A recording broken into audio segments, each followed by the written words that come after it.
Kailan ho yung pinakamaganda na nangyari in terms of presyo? Ngayon ho ba? Ngayon lang pong taon na rin. Ngayon lang. Simula po nung 1990s na nagtatanim kayo, ngayon lang nangyari itong Ngayon lang po ganito nangyari kataas? Opo.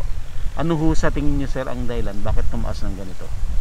Siguro po, como ang nagtanim, konti ang nagtanim, como malaki ang demand, kaya tumaas ang presyo. Bakit ho konti ang nagtanim ngayon? Kasi po nung nakaraan, pandemic, na halos karamihan po ng nagtanim ng kalabasa, nalugi. Nalugi. Magkano ho ba ang presyo nung pandemic? 3 piso lang po isang kilo. 3 piso isang kilo. Swerte yung hindi nadala, swerte yung nagtanim. Kasi sila lang ang may kalabasa. Sila ngayon, magkano, sir? Kung sa isang hektarya, magkano kikitain mo doon sa 50 per kilo? Ilang kilo ang na-harvest mo sa isang hektarya? 7,000 kilos. hanggang 8,000. 8,000 kilos Per hectare. times 50 pesos. Magkano yun, sir? At is 8,400. Ano yun? 400. 400,000. Malaki po yun kasi yung sa kalabasa, sir, maliit lang ang inputs, no? Maliit lang ang puhunan. Napakaliit ang puhunan. Magkano puhunan mo? Sagad na sa 30 doon. 30,000 lang sa isang hektarya ang puhunan mo sa kalabasa para kikita ka ng 400,000. Napakalaki po nun. Anong sabi ng mga kapitbahay ninyo na hindi nagtanim ng kalabasa? Hindi, hihimuhimutok po sila. Nagbabali ng daliri, katulad po ng mga katabing ko, hindi nakapagtalim. Wala silang pinita.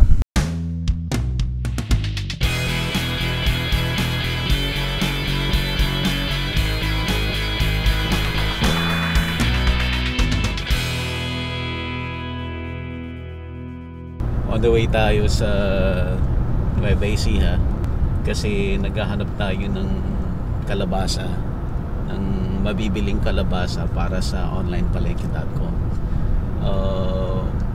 Nabalitaan lang natin yesterday na in a few days from now harvest season na doon. Sobrang mahal ng kalabasa ngayon, kaya jackpot, swerte yung mga farmers na merong ma-harvest sa ngayon. Ma-harvest na sila ng kalabasa.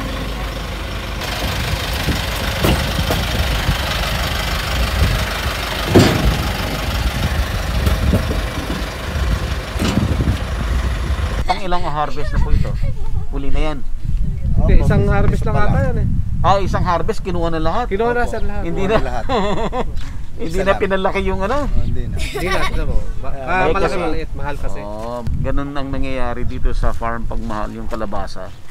Instead na 3 times mag-harvest kasi palalakihin pa yung next, hindi na, hina-harvest na nila ng buo. Hinahabol nila kasi mataas yung presyo. Baka next week bumaba yung presyo, sayang. Pero kung tutuusin, sir, mali, di ba? Kasi dapat mas malaki pa kikitain mo tutuusin kung nag-matured lahat. Mag-matured lahat siya kasi yung hakabulin natin doon, yung bigat ng bunga. Kasi yung mga maliliit, mga ano na lang yun 1 kilo, 2 kilos. So, hindi ba masisira yan sa habang nasa market? Madali masira. Wala sa tamang gulang Wala sa tamang hinog, madali siya masira. Si Sir Noel Lazaro, taga East West. Sir, anong position mo sa East West? Marketing po, representative. Marketing representative. Area ng dito po sa South Nueva Ecija. Saka po ito ng South. Ang nagiging lang yan, negative side sa market, yung quality nung bunga. Correct. Doon tinatamaan yan. Kung mura kasi, madali siyang, pag niluluto mo na yung kalabasa, madaling malusa. Iba yung texture pa din. Nababago yung texture. Yun ang problema niya.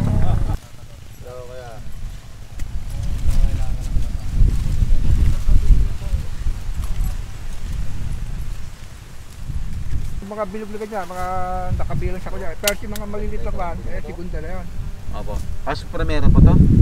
Pasok pa po basta maganda bilog. So baga sir, kumbaga ito, maganda bilog, pasok siya. Pero ano siya, may minimum sila na timbang.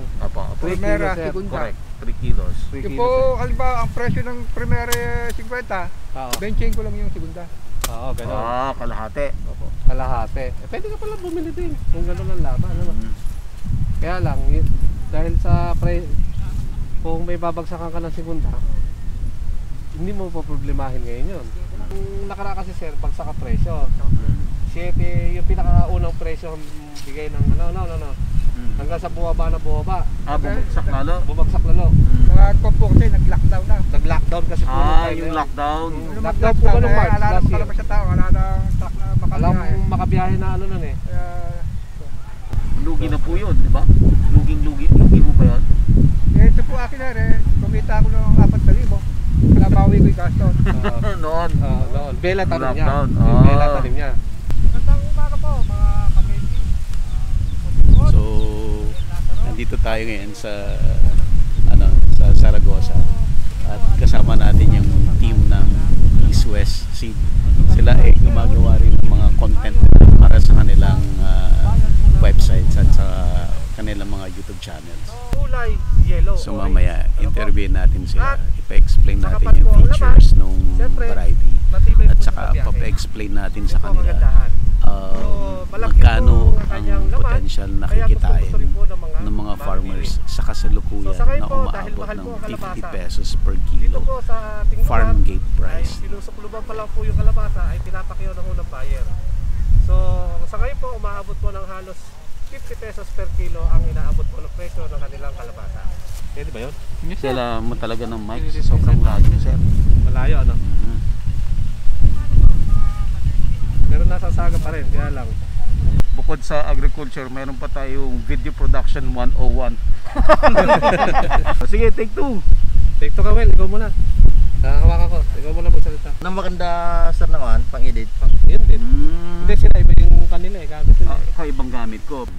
Kasi pag sinabi mong kalabasa, ang papasok sa isip mo kagad, Suprema. Suprema. Opo, yun po unang labas kasi. Yun po kasi unang labas. Opo. At kita naman na din nila din yun sa variety, sa quality ng bunga. Kita naman nila. So in terms of quality ng bunga, compared yung Suprema at saka Bella, sir, ano ang may pinagkaiba ba? Parehas lang sir. Parehas lang. Kasi sir, isa lang naman ang nag-breed dyan. Yung tinatawag nating dyan sa bunga, yung kaya shelf life niya, parehas lang siya. Parehas ang shelf life. Parehas lang shelf life. Yes, sir. Tapos yung quality, parehas din naman, maligat din naman siya, parehas ng Ang reason kasi kung bakit in-introduce ni East West yung Bella, kasi may mga lumalabas na sir na sakit. Opo, tama yung sabi ni Tato Boy na dahil sa katagalan na yun na yung tinatanim na variety, yun na, nagkakaroon ng sakit. So yung Bella, yun yung solution. Yun ang solusyon. So yung pangungulot ng kalabasa, yung sakit na yun, binigyan ng solution ni East West by introducing another breed, which is yung Bella. So ang next na challenge ngayon dyan, kasi yung market, yung trader, sanay sila doon sa lumang variety. Yun yung hinahanap nila lagi. Kaya nagkaroon din ng challenge paano i-accept ng market yung bagong variety. Dahil yung Suprema, kumbaga sa toothpaste, Colgate, opo. ayaw sumubok ng iba kundi Colgate lang, 'di ba? Kasi ganun si Suprema. Opo. Ano po ang naging problema niyo sa market nung pag-introduce ng Bella? Ang una siyempre dahil bago yung Bella, nung una yung acceptance po ng mga buyer sa Bella medyo mahigpit ng konti. Pero nagkaroon kasi ng window si Bella dahil yung time na na-introduce namin siya, yun yung time na hindi naman, kumbaga tamang-tama lang yung bentahan sa merkado. Okay. Kumbaga, madali siyang naibenta, pero marami pa rin buyer ang umaayaw. May mga ilan-ilan lang na buyer na talagang bumibili ng Bella. Kumbaga, bilang lang po siya. Ganun po siya. Ano po ang reason ng buyer? Buyer buyer. We're talking about the traders, no? Traders. Yun yung tinatawag nating buyer. Ano po ang rason ni trader? Bakit ayaw niya yung Bella? Bakit gusto niya pa rin si Suprema? Una, pinipintasan po nila si Bella dahil iba yung itsura, iba yung hugis talaga nung liha niya kumpara sa Suprema. And then syempre, yun nga, nakikita nila yung pusod nung malaki. Yung pusod malaki. So, yun po yung nagiging mga negative side na feedback ng mga trader. Actually sir, may input ako dyan. No? Sa totoo lang, no? Hmm. End user, Hmm. hindi naman niya alam yung malaki ba ang pusod niyan, maliit ang pusod niya. Hindi nga nila alam na may pusod yan. Yes, sir. Hindi alam ng buyer yun. Ah. Yung consumer ha, yung end user, hindi niya alam yun. Hindi niya alam So yun. regardless yan kung malaki o maliit ang Maliit. pusod, parehas lang yan. Parehas lang yan. Ang nagsasabi niyan na may disadvantage yung may difference yung malaki at maliit ang pusod, yung trader. Trader po talaga nagagaling. Bakit sir? Bakit dinadahilan nila yon? Yun nga sir, parang sabi nga nila, doon sa mga binibigyan nila na consumer, pintasin, napipintasan sila. Yun yung sinasabi nila. Pero sa ngayon sir, kumusta? Wala na yung problemang yon? Accepted na ang Bella sa market? Sa ngayon po, parang nabura po siya eh. Nabura na? Nabura yung mga negative side ni trader dahil parang nabaliktad po yung sitwasyon. Noon, dati maraming harvest. So, iiwanan nila si Bella. maraming harvest kasi noon, Oo. tanim Bella, may nakatanim na Bella, may nakatanim na Suprema. Ayaw nila si So, Bella. iiwanan nila si Bella. Si Suprema muna unahin nilang Priority. bilhin. Priority, ganon. So, ngayon po, Walang harvest. wala masyadong harvest. May Suprema, may Bella, may other brand. Oo. So, Kukunin nila lahat. kukunin na nila ngayon lahat. So, wala na yung ano nila. Kasi kailangan nilang bumili para kumita sila. And then, meron sila ma-serve sa mga kanilang mga Yun yung kumbaga pagkakataon para pagkakataon. masubukan talaga nila si Bella na hindi naman actually malayo. Hindi or naman malayo. parehas naman Parehas sila lang actually siya. ni Suprema in terms of quality ng fruit. Karamihan din dyan, kasi ang mga farmer kasi sir, ganito yan eh. Pag minute mo na sila, merong kagad na ano yan eh. Parang, Negative. merong klase-klase sila Okay, eh. sige. Nagtatanong agad na presyo. Magkano Presyo yan? ka agad. Presyo agad. Okay. Oo. Isang farmer yan. Isang farmer. Yung isa naman, mabili ba yan sa market? Okay, Ganun. mas Kung- ano yan? mas sigurista yun. Oo, alam Kasi niya. Alam niya kagad. yung- Yan ba, mabibili sa market. Okay. Yung isa naman, madali bang alagaan yan. Parang gano'n. May mga concern sila kanya-kanya.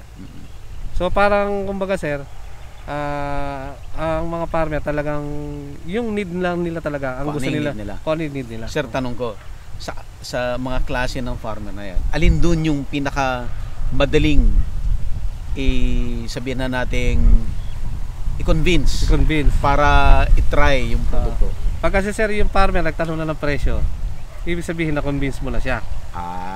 Ganun okay. yun. Yung nagtatanong ng presyo, convince mo na yon kasi bibili na yon. Bibili na siya. Yun namang nagtatanong, madali bang alagaan yan, nagdadalawang isip pa yon. Okay. Talagang sure ano siya, sure farmer.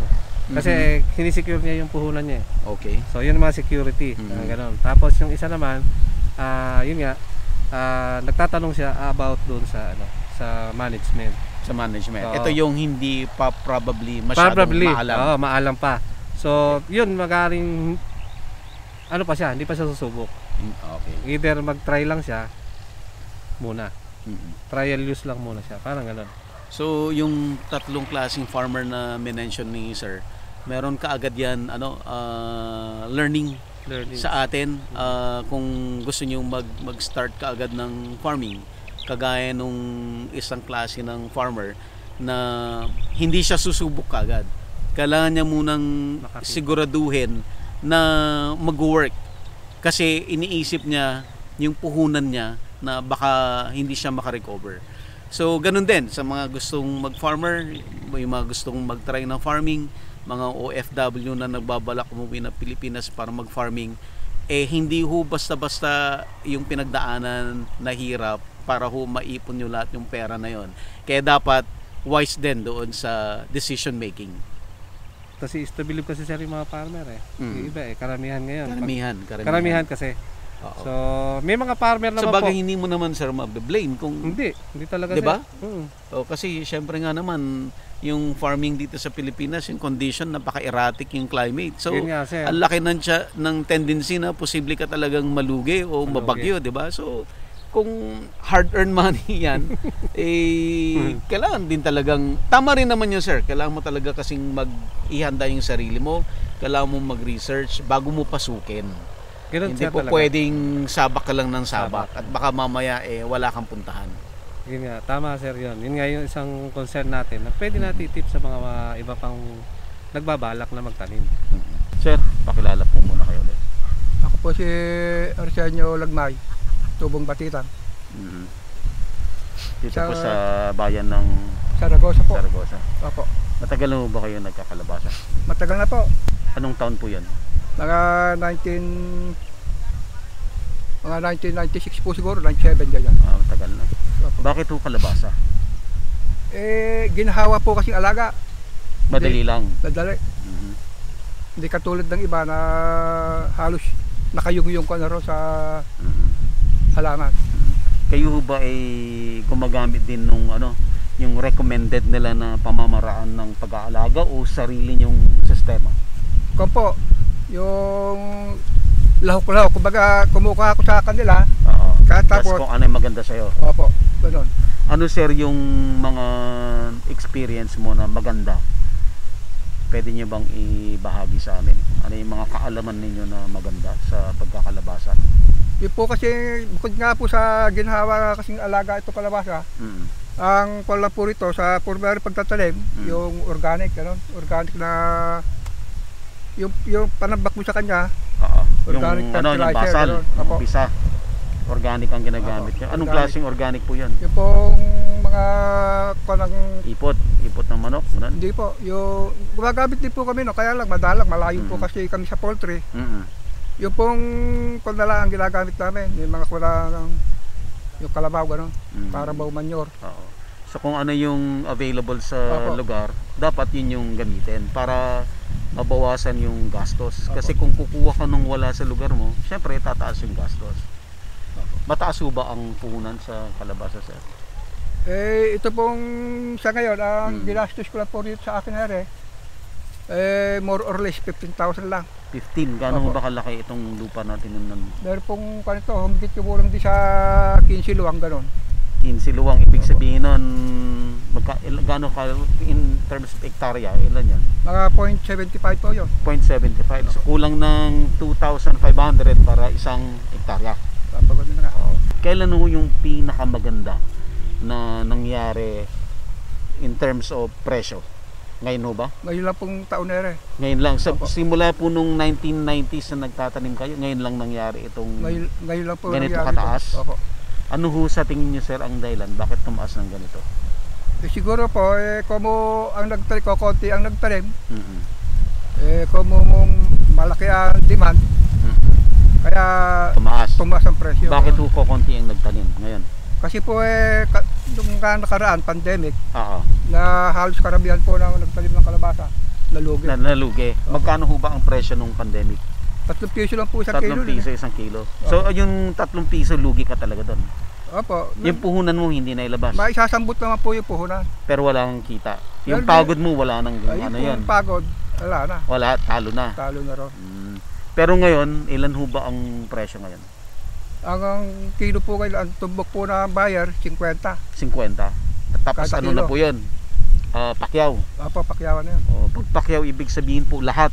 Lahat. Mula doon sa malaki, kahit maliliit, isang Opo. harvest na lang. Kasi po ang recommendation po ay at least 3 times ka mag-harvest. Harvestin mo yung maniba lang ngayon, papalipas ka ng ilang linggo, harvest ka ulit. Kasi pinapalaki mo lahat yung bunga. Opo. So ang nangyayari ngayon, pag mataas ang presyo, wala na yun. Kinukuha na nila lahat yun. Oo. Isang kuhanan. Isang pitasan, gano'n. Mas okay ho ba sa inyo yun, sir? Opo pabor Bakit sa po? amin yun. Bakit po? Kasi hindi na kami uli mag-aalaga. Mag-aalaga. Opo. Tapos na. Tapos na. Isang hirap lang, tapos na. Anong sabi ng mga kapitbahay ninyo na hindi nagtanim ng kalabasa? Hindi, hihimutok po sila. Nagbabali ng daliri, katulad po ng mga katabing ko, hindi nakapagtalim. Wala silang pinita. So magkano pong kinita niya? Iko po, 15,000 ang gastos. 210 yung pinagbentahan ko. Di 195. Labas-pasok na puro. Oo, sa 4 na buwan. 4 na buwan ho ba? Kung po yan, nung itanim namin yan Oktubre. 20 na Oktubre. Katatapos lang kamo ng bagyo nun? Opo. Oktubre 20. Ano pong ma-advise nyo sa mga kapwa natin farmer na kagaya niyan? nakaranas kayo ng magandang presyo, sila hindi. Ang maikukuhan ko lang po sa kamukha ko magsasaka, wag po kayo maglulubay na magtanim. Pag nalugi kayo minsan, sa susunod, kikita naman kayo sigurado. Yan po yun eh. Kung nagtanim ka, nalugi, meron ho yung reason kung bakit ka nalugi. It's either mali yung timing mo, mali yung ginamit mong buto, mali yung practices, management practices. So kung nalugi ka, ibig sabihin, meron kang may tinuturo sa'yo, no? Na kailangan tuloy ka lang, at kung ano yung natutunan mo doon sa pagkakamali na yun, yun ngayon ang ikukorek mo doon sa panibagong pagtatanim. Kasi kung tumigil ka, kagaya yung sinabi ni Sir kanina, paano ka pa makakabawi kung tumigil ka na? Kagaya niyan, ang daming tumigil kasi nga 2 pesos nga naman yung per kilo. So tumigil sila, ngayon 50 pesos per kilo. Ganun po yun. So yung law of supply and demand, ano po yan? Paulit-ulit lang ho yan, hindi lang ho ngayon nangyari yan. Matagal na panahon, yan na ho yung problema. So kailangan ikaw, as a farmer, ready ka.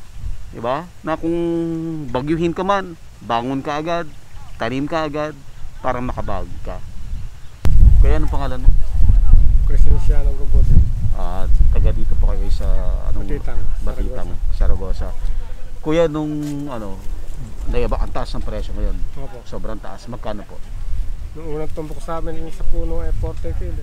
40 a kilo. Ngayon, May bumaba yata. Pero naisasalin pa nila 52 isang kilo. oo. So ito, pakyaw yon. Pakyaw Malaki, maliit, Ganun pa lang po binili na kinukuha na. 40 kilo na noon sa tinumbok. Ngayon, Nung pinakyaw sa puno, Oo. susuklog pa lang kami. okay. Tapos, yung bago ito, nagdaan kayo doon sa napakababang presyo. Opo. 3 pesos per kilo, sabi Dos niya. pa. 2 pesos per kilo ang presyo ng kalabasa noong kasagsagan ng pandemic. Lockdown. Okay. So maraming hindi nagtanim. Ngayon po. Maraming hindi nagtanim kasi nadala sila dahil 2 pesos per kilo lang. Ganun po yun, laging nangyayari. Pag walang nagtanim, taas ang presyo. Sobrang taas ang presyo. Pag sobrang dami nagtatanim, babagsak ang presyo. Typical law of supply and demand na problema. Ganyan lagi ang problema sa farming. Kagaya nito, swerte yung hindi nadala, swerte yung nagtanim. Kasi sila lang ang may kalabasa. Sila ngayon, magkano sir? Kung sa isang hektarya, magkano kikitain mo doon sa 50 per kilo? Ilang kilo ang na-harvest mo sa isang hektarya? 7,000 kilos. hanggang 8,000 kilos per hectare. times 50 pesos. Magkano yun sir? At ano si 400. 400,000. Malaki po yun kasi yung sa kalabasa, sir, maliit lang ang inputs, no? Maliit lang ang puhunan. Napakaliit ang puhunan. Magkano puhunan mo? Sa 30 doon. 30,000 lang sa isang hektarya ang puhunan mo sa kalabasa para kikita ka ng 400,000. Napakalaki po nun. Pero pag second crop, medyo mataas. Dalas magpatubig. Pag second crop, mas marami.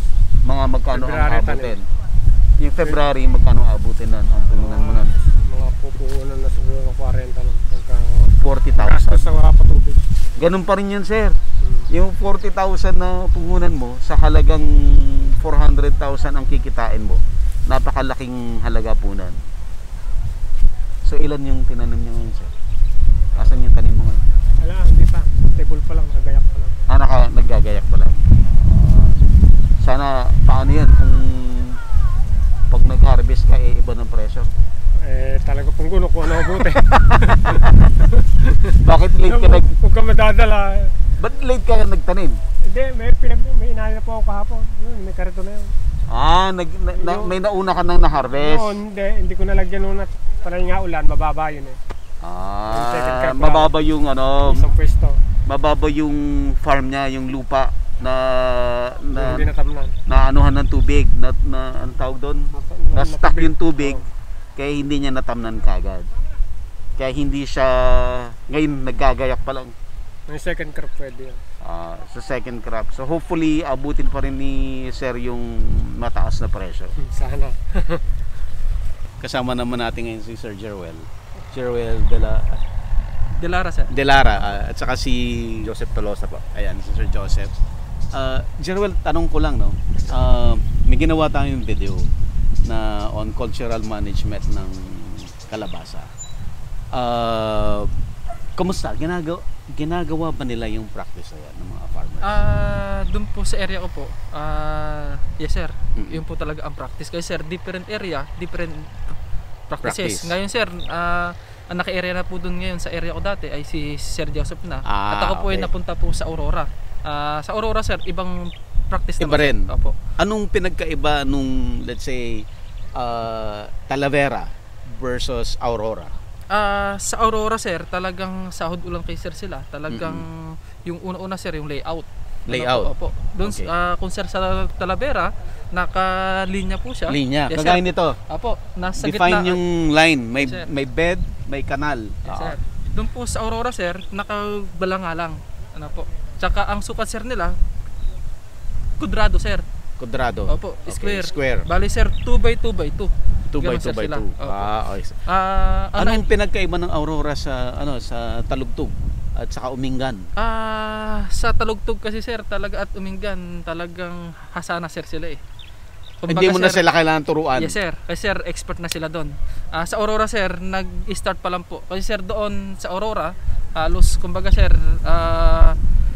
yung pa rin pong traditional nila na pag nagtanim, unting pataba, babalik na lang pag-harvest. Kumbaga sir, hindi pa rin po nila sinasagawa yung pollination. Gawa nga daw sir nung iba, nagtutuloy naman sir. Dahil meron pa nga daw sir mga pollinators. Yes sir.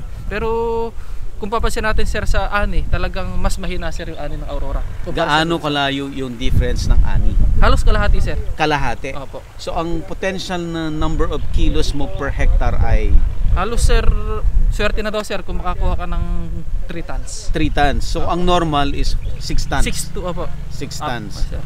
So sayang yung kita Yes, kung sir. hindi mo gagawin yung tamang cultural management. Na simpleng-simple lang naman yung cultural management ng kalabasa compared to other crops like tomato, diba? Sobrang layo, sobrang madali yung kalabasa. Napakaliit pa yung puhunan. Sir, mapunta tayo dun sa puhunan. Yes, sir. Ang presyo ng kalabasa ngayon, farm gate price. Ang tawag doon, lahatan. Yes, sir. Malaki, maliit, Bultuhan niya sir. bultuhan is 50 pesos per kilo. Yes, sir. So sir, magkano ang potential nakikitain ngayon ng farmer sa isang hektarya? Halos sir eh. Kung masusunod sir natin yung itong practice, makuha sir natin yung, let's say sabihin sir natin average na sir ngayon dahil nag-aaraw sir 5 tons na lang sir. 5 tons. Apo. Sa 50 kilos, kita nyo sir, halos almost 250. 250. Yes sir, 1,000.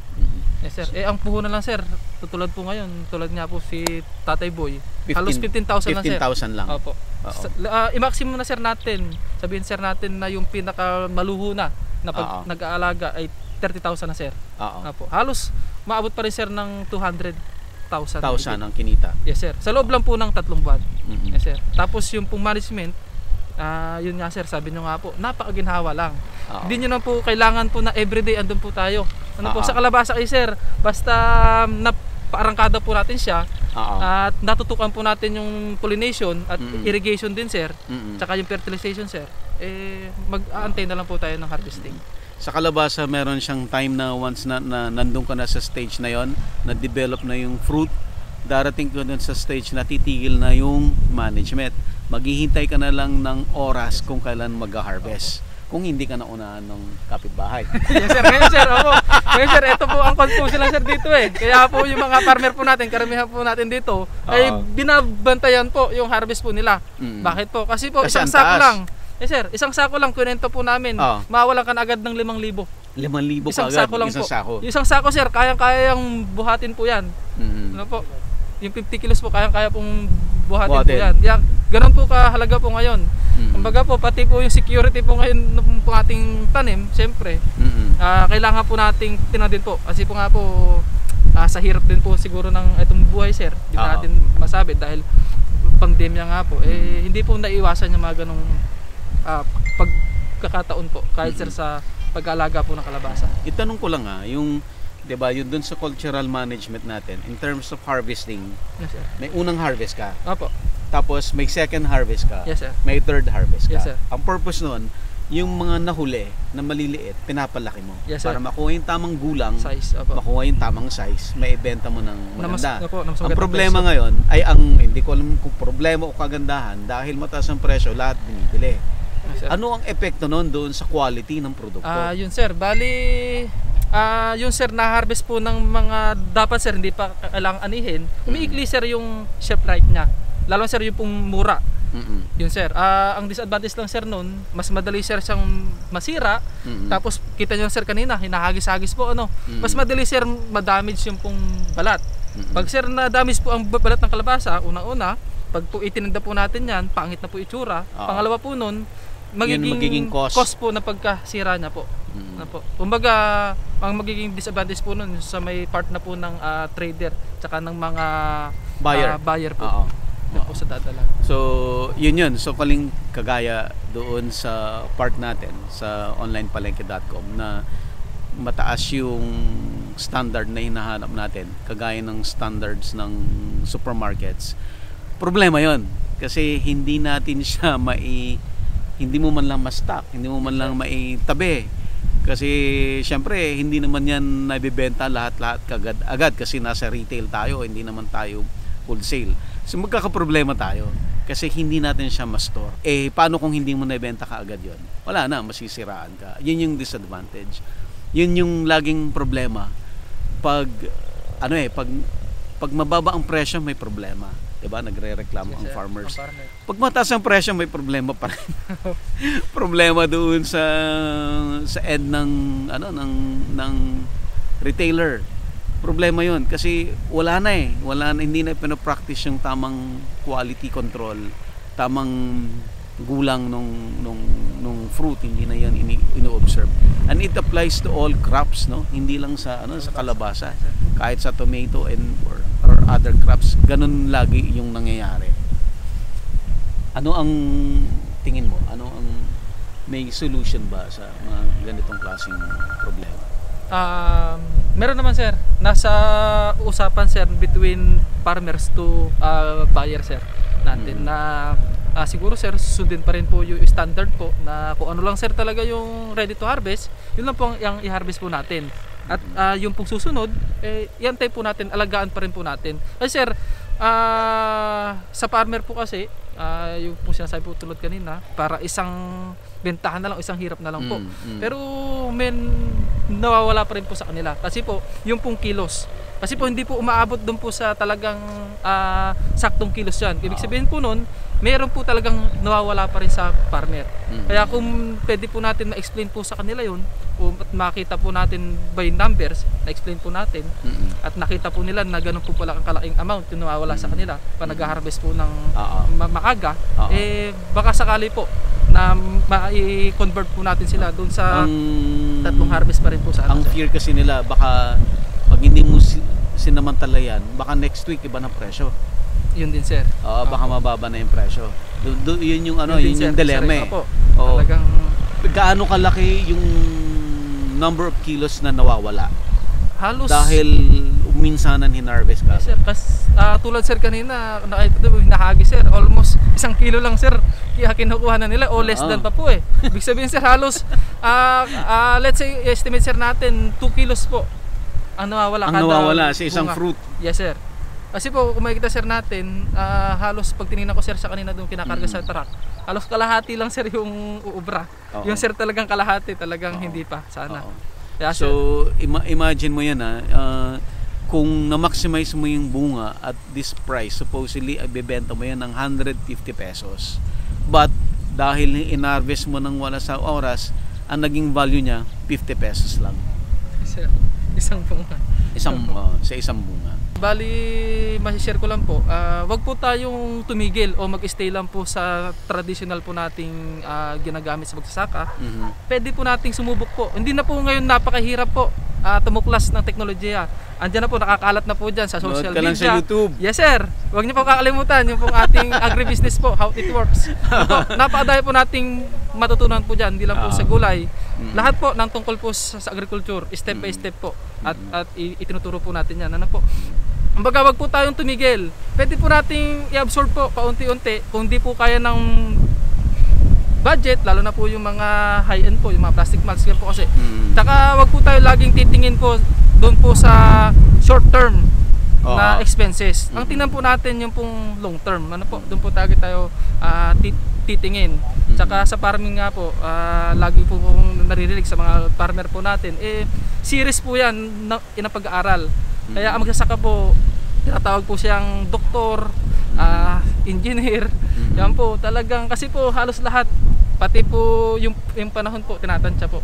Kaya yun po, wag po tayong tumigil sa pagkuha po ng technology. Alright. Pauwi na tayo ng Manila at wala ho tayong nahanap na potential na source ng kalabasa. May natutunan din tayo today kasi pag ganyan na mga mataas ang presyo, yung mga traders ay pinupuntahan yung mga farmers ng maaga at kinokontrata na nila yung farmer na sa kanila ibebenta yung produce. So kung mag-harvest na tapos doon ka lang pupunta, most likely wala ka nang makukuha. Kagaya nung atin, hindi na ako nag-try mag-negotiate kasi yung nangyayari dun sa field kanina, yun na, may mga kausap na sila na buyers. Kagaya ngayon na mataas ang presyo, si farmer binebenta na niya ng minsanan yung kalabasa na kahit na yung hindi pa right time to harvest, ina-harvest nila yan. At yung buyer, walang choice, bibilhin mo yon whether you like it or not. Kung ayaw mo nang bilhin lahat, hindi ibebenta sa'yo yung kalabasa. So ito yung classic example na sa trading, hindi all the time si trader yung panalo o si trader yung nagmamanipulate ng prices. Ngayon si farmer ang nagdidikta ng terms niya kasi si trader walang mabilhan na iba kundi yung farmer na meron lang produce. Kaya sila yung nagdidikta. So yun, kagaya nun, kung gusto niyang ibenta lahat kahit na hindi pa oras para i-harvest, walang magagawa si trader kundi bilhin yung produce. So mabiblame mo ba si farmer? Sabihin ni farmer, ito lang yung chance nila na makabawi. Kasi kung mababa ang presyo, baliktad naman ang sitwasyon. Si trader naman yung nagdidikta. Sasabihin naman ni trader, ang gusto ko lang yung class A. Lahat ng hindi papasok sa specifications, hindi niya bibilhin. At walang magagawa si farmer kahit na mabulok na yung mga second class or third class, hindi kukunin ni trader yon. Kasi kung hindi papayag si farmer na yung first class lang ang kukunin ni trader, lilipat si trader sa ibang farmer at meron siyang makukuhanan kasi napakadaming supply. So yan yung mga classic na example nung law of supply and demand nangyayari sa totoong buhay dito sa farming. So yung mga nangyayari na ganito sa market ay ito yung normally nangyayari sa trading. Kung typical farmer, typical trader ang kausap mo, ganyan yung nangyayari.